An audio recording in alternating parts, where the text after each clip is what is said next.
අයිබෝවන් අද අපි කතා කරන්න යන්නේ ගොඩක් දෙනෙක්ට හැදෙන හැබැයි හරියටම මොකක්ද මේ කියලා තේරුම් අරන් නැති තත්වයක් ගැන. ඒ තමයි සයිනසයිටිස්. හරි අපි බලමු මේ ගැන සම්පූර්ණ විස්තරයක්. ගොඩක් දෙනෙක්ට මේ හැඟීම හුරු පුරුදු ඇති නේද? ඇත්තටම මේ වේදනාව, මේ පීඩනය, ඒකින් කියවෙන්නේ අපේ ඔළුව ඇතුලේ තියෙන විශේෂ කුහර පද්ධතියක මොකක් හරි ගැටලුවක් තියෙනවා කියන එකයි. හොඳයි. එහෙනම් බලමු මොකක්ද මේ පීඩනයේ පිටිපස්සේ තියෙන විද්‍යාව කියලා. හැබැයි ඉතින් ගැටලුව තේරුම් ගන්න කලින් අපි මුලින්ම දැනගන්න ඕන සයිනස් කියන්නේ මොනවටද කියන එක. හරිම සරලයි. සයිනස් කියන්නේ අපේ මුහුණේ තියෙන අස්ථි ඇතුලේ තියෙන වාතෙන් පිරිච්ච පොඩි හිස්තැන් වලට. නාසයයි ඇස් දෙකයි වටේට තමයි මේවා පිහිටලා තියෙන්නේ.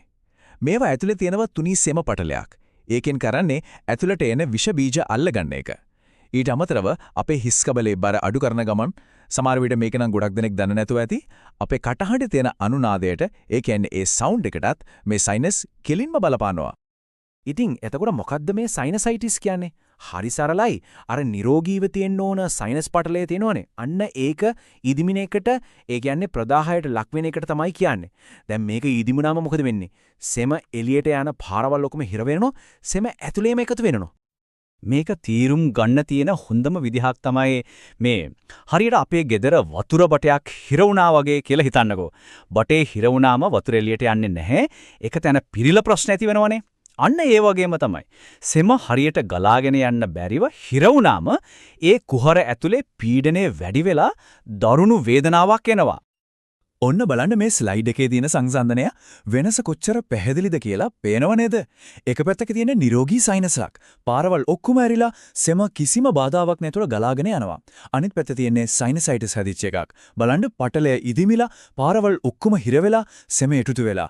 අන්න එතකොට තමයි අර අපේ මුලින්ම කතා කරපු දරා ගන්න බැරි පීඩනය දැනෙන්න පටන් ගන්නෙ. හරි. දැන් අපි දන්නවා සයිනසයිටිස් කියන්නේ මොකක්ද කියලා. ඊළඟට අපි බලමු මේ తত্ত্বය අපිට හඳුනා ගන්න පුළුවන් ලක්ෂණ මොනවද? ඒ වගේම ඇයි මේක ඇති වෙන්නේ කියන කාරණා ගැන. හොඳයි.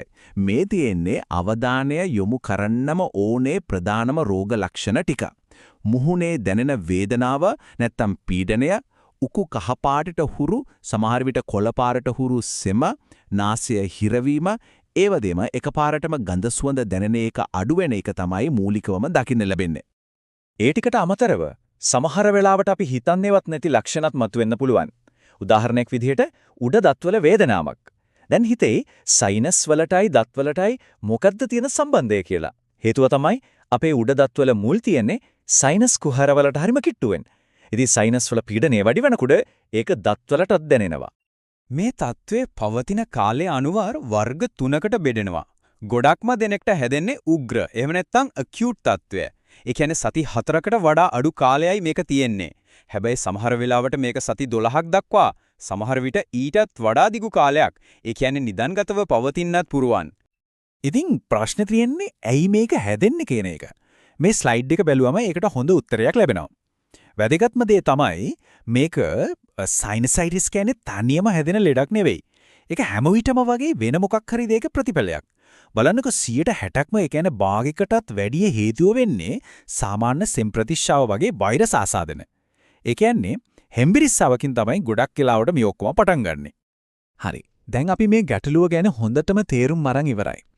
දැන් බලමු මේ తত্ত্বය පාලනය කරගෙන සහනයක් ලබා ගන්න අපිට කරන්න පුළුවන් ප්‍රායෝගික දේවල් මොනවද කියලා. ගොඩක් වෙලාවට මේක gederදීම අපිට පාලනය කරගන්න පුරුවන්. පළවෙනි පියවර තමයි මේ සරල දේවල් ටික. 1.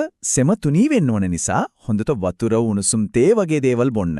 2. දවසකට 2-3 පාරක් හූමාලය අල්ලන්න. 3.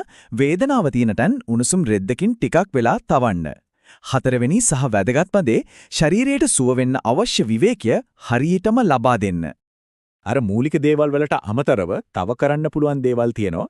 සේලයින් දියරයක්. ඒ කියන්නේ ෆාමසියෙන් ගන්න පුළුවන් ලුණු වතුර ස්ප්‍රේ එකක් හරි නේති පොච්චියක් හරි පාවිච්චි කරලා නාසය පිරිසිදු කරන එකෙන් ලොකු සහනයක් ලැබෙනවා.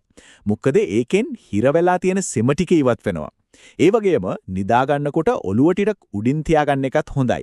එතකොට සෙම එකතු වෙන්න එක අඩු වෙනවා. හැබැයි ගෙදරදී කරන මේ ප්‍රතිකාර වලින් දවස් 10ක් විතර ගිහිල්ලත් කිසිම සුවයක් නැත්නම් එහෙමත් නැත්නම් තත්ත්වය තවත් දරුණු වෙනවා නම් අනිවාර්යයෙන්ම වෛද්‍යවරයෙක් හමු වෙන්නම ඕන. එතකොට වෛද්‍යවරයා විසින් අවශ්‍ය නම් ඩීකන්ජෙස්ටන්ට්ස්, ඒ කියන්නේ ඉදිමුම අඩු කරන බෙහෙත්, ස්ටීරොයිඩ් ස්ප්‍රේ හෝ වේදනානාශක නියම කරાવી. එක දෙයක් මතක තියාගන්න ප්‍රතිජීවක, ඒ කියන්නේ ඇන්ටිබයොටික්ස් දෙන්නේ බැක්ටීරියා ආසාදනයක් කියලා හරියටම තහවුරු වුණොත් විතරයි. හරි. දැන් අපි අවධානය යොමු කරන්නේ මේ මුළු කතාවේම තියෙන ඊ타මත්ම වැදගත් කොටසකට. මේ කියන්න යන ලක්ෂණ ගැන දැනුවත් වෙන්න එක හැමෝගෙම ආරක්ෂාවට අතිශයින්ම වැදගත්. දැන් හොඳින් අවධානය යොමු කරන්න. මේ ස්ලයිඩ් එකේ පෙන්වන ලක්ෂණ වලින් එකක් හරි පහළ වුණොත් ඒක පොඩ්ඩක්වත් සැහැල්ලුවෙන් ගන්න එපා. දෙඩි හිසරාදයක් එක්ක සිහිය විකල් වෙනවා වගේ නම්, පෙනීමේ වෙනස්කම් දෙකක් පේනවා වගේ නම්, ඇස් වටේ ඉදිමිලා රතු වෙලා නම්, නැත්නම් අධික උණ තියෙනවා නම් මේ වගේ දෙයක් කියන්නේ ආසාදනීය සයිනස් වලින් එළියට සමහර විට මොළයට හෝ ඇස් වලට පැතිරෙන්න පුළුවන් කියන එක.